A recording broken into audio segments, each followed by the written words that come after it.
Record. Hello, welcome to my speech today. Today I decided to talk about how to turn a hobby into a hustle.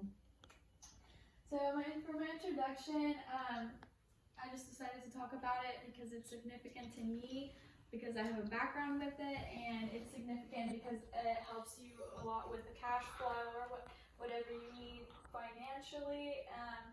And after all, who doesn't love money? Okay, so for my next is about my background. So who of y'all are Shark Tank addicts? Me. This one's supposed to go. So me too. So this is how I got inspired by it. So a little background about it is that I live in a very wealthy neighborhood, and one day I was driving around and I saw this really pretty, perfect condition dresser. So I was like, you know what would be a great idea if I took it home, fixed it up, whatever you need to do, just an extra layer of paint, and then resell it. And it was coming up to the end of the month where I needed to start paying my bills, and I was like, what a great solution to this problem. Not only am I helping the community, but I'm also helping my own finances at the end of the day. And the progress up till now is that it has helped me a lot financially, getting extra cash in my pocket, especially for young adults who struggle with the same problem as me. And here you can see a dresser that I did. Hold on. Here you can see a dresser that I did. That took me about a day. This one was my first dresser that took me about a month or less. So that's very minimal effort when it comes to your hobbies. And so for my major points, there is some things to consider whether or not you can turn your hobby into a hustle, which is, for instance, if the product satisfies the immediate need. You can't sell a product that's not needed in the market. I feel like it's crucial to think about what type of product everybody needs and what they're looking for, and not something, it can be something original, but something that also everybody else would need. And the next point that I found to consider is quality over price. And I found this great quote by Herman Melville, an American author and poet. In 1850, he wrote an essay that says a quote that says, "It's better to fail in originality than succeed in imitation," which is so true. I think it's important to have good quality product and to price it at the right place so that people can not only appreciate the quality but accept the price as it is. If you have a regular product with a super high price, nobody's going to buy it. So you have to be in consideration about that. And I just really like the quote about him because that motivated me. Okay. And then my major points for the second one was to invest. This is so significant to your hustle. This is definitely needed. And I got some information by an article by Trevor Anderson that the Federal Reserve currently shows that 10% of families with the highest income, 92 of them own stocks or invest. So most of the families that are around who are of a higher income, they all invest, and if they from a higher income tell you that, then it's very much important.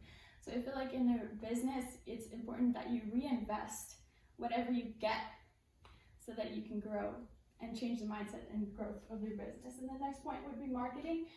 It's important to know your audience and where you find them. It's important to put the product where the marketing strategies would increase and grow, I guess, where you post your product from.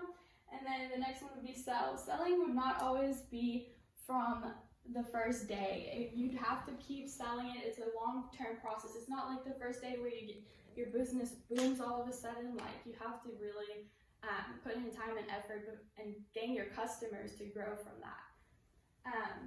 So the minor points, what I find the most important about this whole process and even my own business and doing my research is to learn how to learn. I feel like that's important for your hustle, to teach yourself the knowledge you need to succeed. And me personally, I gained a lot of knowledge from this book by Robert Kiyosaki. It's called Rich Dad Poor Dad. And this really sparked my mindset and my growth in my business. And there's some things that I took away from the book that I find super important and necessary. The first one is to learn to listen. You need to learn to your audience, to your customers, to the people that you're selling to. If they're having critiques about your business, you need to take that into consideration and see that as an opportunity to grow, not because you're failing. And then the next one is to buy luxuries last, and I can't stress that enough because it's not always what you need, it's not always what you want, but it's what you need. And I find that important into starting your business as well. Another thing I took away from the book was to reduce expenses and liabilities. It's most important for your business to get to pay as less money as possible, and to also understand the value between assets and liabilities.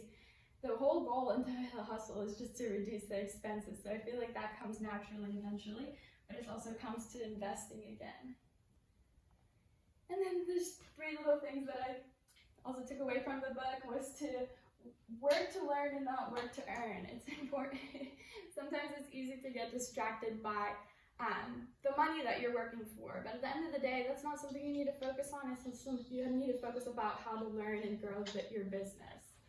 And then the next one is to reinvest your cash access.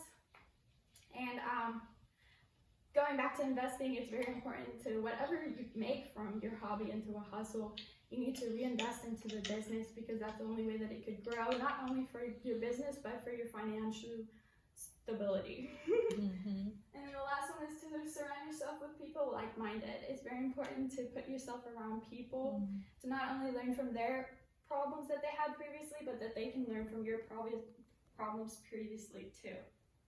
So I find that very important, and it's people that would help you succeed, and positivity, not negative people, which would really help you at the end of the day.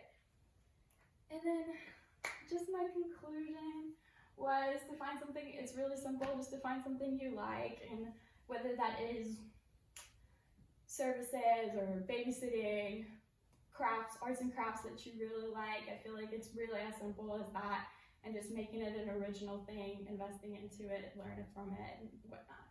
And if there's a will, there's a way. So if you're really willing to, you would. And then the whole purpose of this presentation of mine was just to consider the activity pleasurable, and then putting pressure on it to find what you'd like one day, and then hustle. Just hustle.